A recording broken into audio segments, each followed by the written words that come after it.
How you doing? Yeah. Good. Good to see you.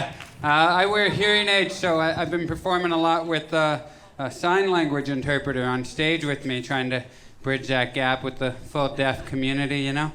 But I don't have an interpreter tonight. I guess you don't care about deaf people tonight, but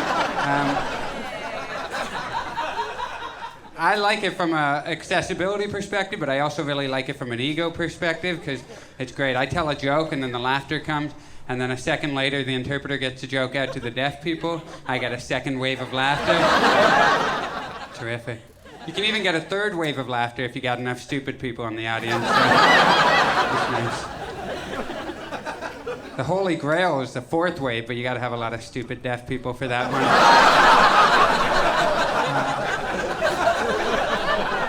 No hate or disrespect. I identify strongly with both of those communities. I am a member. My wife and I were trying to make a baby for a really long time, like a year. It's a long-ass time, man. Don't get me wrong, it was a lot of fun. A lot of fun. I love having sex with my wife. Probably more than anyone in the world. But, you know, we're both in our mid-30s. You can't be wasting a year at that time. You know, any pregnancy after the age of 35 for a woman is known as a geriatric pregnancy, which is an incredibly hurtful term. We both thought we were still pretty young. All of a sudden we find out we're trying to make a geriatric-ass baby. Didn't know. So we were trying for a while. Finally, we're like, we got to figure this out. We should go to a doctor. So I went to the doctor first. With fertility issues, they look to the man first. It's a lot like murder that way. So I go to the doctor, right, and I have to get my semen analyzed, which is it's a medical procedure, but it doesn't feel very medical. It feels very awkward to just take a cup from a nurse and go, hey, I'm going to be over in that room 5 feet over there, performing this medical procedure. So I took the cup from her and I went in this room, and I didn't even know what the room would be like. I'm like, they're not gonna make me use my imagination in this room, are they? It's a goddamn nightmare. But no, they had a little 20-inch TV set, and a lot of early 2000s DVDs. That was my heyday for DVDs. I recognized a lot of the titles. A lot of Jenna Jameson, which was cool. Yeah, haven't hung out with Jenna in a minute. That was awesome. It felt like reconnecting with an old friend, to be honest. Really nostalgic. But then you're in there, you're like, how long should I be in this room? It's such an awkward thing. You're like, I don't want to come out too quick. I don't want to stumble out of here after 30 seconds. Like, you don't want to come out after like a half hour. You don't want to luxuriate in there. Just come out after 30 minutes, just drenched in sweat, like, didn't know how bad I needed that. Thanks. So I was in there for 7 minutes. I thought, appropriate amount of time, 7 minutes, professional. I was actually done after 5, but I hung out for a couple minutes. Relax. Let my heart rate come down a little bit. And I came out, gave my sample to the nurse. I was like, do with that what you will. She's like, I'm gonna analyze it. I was like, yeah, that's what I meant. Please analyze my semen, please. So I came back a couple days later, I got the results back, and there's a bunch of stuff on it. I don't know. Like I said, I'm a stupid guy, but I know one thing I was looking for, sperm count. That was the thing. I'm like, I think that's going to be a really important number. I should keep my eye on sperm count. And so my results were right at the bottom of this page, and most guys have between 60 to 80 million sperm. 60 to 80 million. That's actually gone down a lot. As recently as the 1980s, most guys had like 140 million sperm. It's gone down by like half in the last 40 years. Scientists don't really know why. I'm sure it's nothing to worry about. But so most guys have 60 to 80 million. I get my sperm count back. Big bold letters, 0. 0 sperm. I'm like, 0? They're like, yeah. I'm like, you guys are rounding down though, right? I got a couple little guys swimming around in there now. They were like, no, 0 sperm. Azoospermia is the name of what I got. Azoospermia, which sounds like the title of a Tool album, but it is a real medical condition.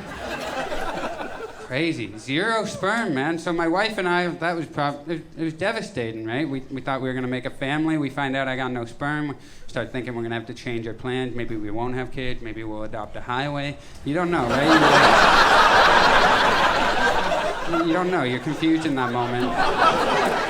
But then the doctors are like, no, just because you got a 0 doesn't mean you're not making sperm. It means it's not coming out in your ejaculate. That's all. You might be making it. Your hormone levels look like you're making it. It might just be getting lost somewhere along the way. I was like, that sounds about right. That sounds like my sperm, all right. And I got a terrible sense of direction. There's no Google Maps in there. It's got to be a nightmare. Most of my sperm are probably deaf, let's be honest. Bouncing off the walls and shit. Echolocation all thrown off. So they send me to this other doctor, an andrologist, and I didn't even know what an andrologist was. They're like the penis version of a gynecologist. They're looking at dicks all day long. Honestly, tip your hat to andrologists. Salute to the andrologists of the world. I had no idea people were just taking care of penises like that. That's amazing. I got into this guy's office and I was like, hey man, I don't mean to make this like awkward, but I just want to say like, thanks for all you do for penises. To show that much love to dicks. And he's like, I don't love them all, let's make that clear, you know? He said, I consider myself like a defense attorney. I don't love all my clients, but I know they all deserve a fair shake, damn it. So this guy, right away I feel safe in this guy. Like he's a big like Tony Soprano motherfucker. Like honestly, like he cupped my hands, my balls in his hands, and I've never felt safer in a man's arms. You know the crazy thing? Holding my balls for like 7-8 seconds, never looked at my balls once, staring me dead in the eyes the whole time. And I just returned the gaze. We're just looking at each other while he's feeling my balls. Finally, he was like, okay, put your pants on, come back to the pants on office. Because he had 2 offices, one where you took your pants off, one where you kept them on. I've never seen a doctor draw the line like that before. It was incredible. Like, you knew which office you kept them on, you knew which one you took them off. I don't know if you've ever gotten your genitals or your ass examined before, and they got your pants down, and then they never tell you when to pull them up. And so there's like this weird time where you're like, hey, should I be pulling these up now? Because you didn't tell me, but you're talking about your vacation to Italy now, so I feel like I can probably have my pants up at this point. So we go back to the pants on office. He goes, I felt the problem. He goes, I can't be sure until we have surgery. We have to do like an exploratory surgery, but from what I'm feeling, you don't have a vas deferens. And I don't know what the hell that is. I go, what is that? He said, it's the thing they snip when you get a vasectomy. It transports your sperm to your semen, so you just don't have one. And I'm like, I don't, have one? I'm like, could it have disintegrated or something? I was really poor in college, and I used a microwave as a chair for 2 years, so I don't know. Could that have been it? And he was like, no, that's not it. Did you just cut my balls there, you son of a bitch? I admire your restraint for not actually touching them. You came close. We got video evidence of this.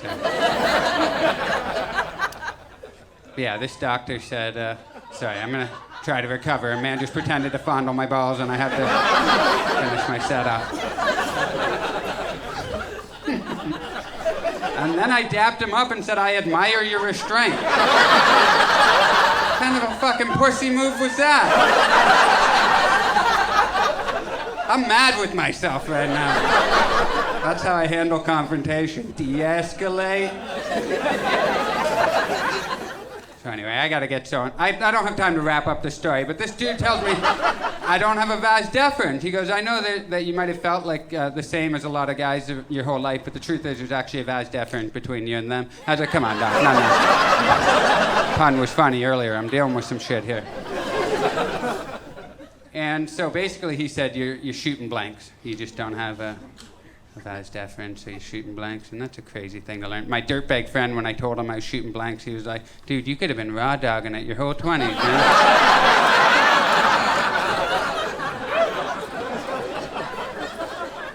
All right, there was no dirtbag friend. That was my first thought when he told me I was shooting blanks. But then I go, so I just got sperm just hanging out? It doesn't. He goes, well, we'll have to do the surgery, but that's what I'm thinking. Your sperm just doesn't come out. It hangs out in your testicles. And I said, well, what happens? He goes, oh, they just die after 2-3 months. What a sweet life my sperm have. 2 or 3 months they get to hang out in there. Most sperm are getting violently evicted in a day. Maybe 2 days. My sperm hang out for 3 months. Slowly die in the warm. My scrotum is pretty much Florida, you know? And then I found out, he tells me, I go, well, what happened to they're never coming out. What happened to my sperm? He said, they just they get reabsorbed into your body. That's what happened. I go, you're telling me for the last 20, 25 years I've been reabsorbing my own sperm into my body? That's disgusting. I gotta be like 95% cum at this point. I thought I tasted something, but thank you very much, guys. I appreciate you.